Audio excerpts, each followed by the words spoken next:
This is my summary on my textual analysis and what I learned from it and what I'm going to take into my magazine. So I learned a lot about the conventions of the indie rock genre and the indie rock magazines. So most of the cover photos, the artists had neutral expressions, which shows kind of their indifference to the fame and that they're only really in it for the music, which contrasts like artists of the pop genre and mainstream who are more controlled by their management. And I found that a lot of the magazines use gothic fonts and rustic fonts, which are a little more edgy and quite conventional of the genre.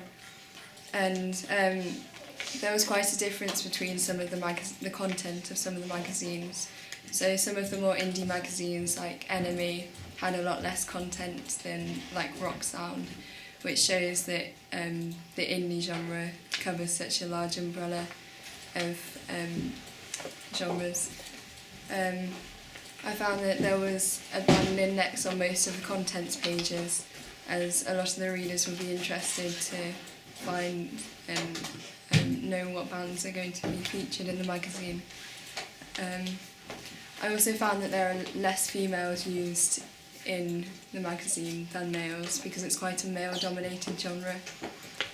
However, I don't think this should be a problem in using females in my magazine because a lot of the audience are socially aware because I'm aiming at reformers for young and Rubicon types.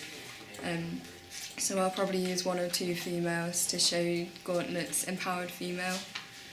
And I found that a lot of long and extra long shots were used for the photos, which shows their isolation and their depth of thought.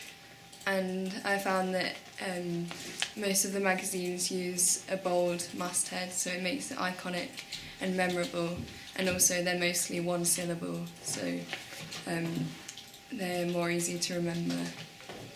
And a lot of the artists that are featured on the front cover have tattoos or ripped jeans or piercings, or the males have long hair, which shows Judith Butler's gender performance, and this kind of shows them not adhering to society's expectations of them and the fact that they're creative and more out there.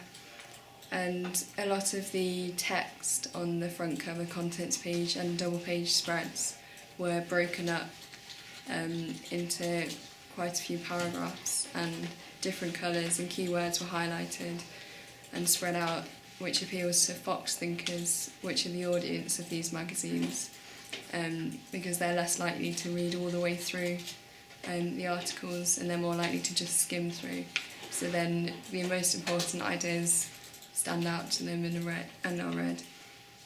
And also most of these magazines have social media sites, which appeals to the digital natives like Facebook, Twitter, and also websites which they update regularly, and online versions of the magazine.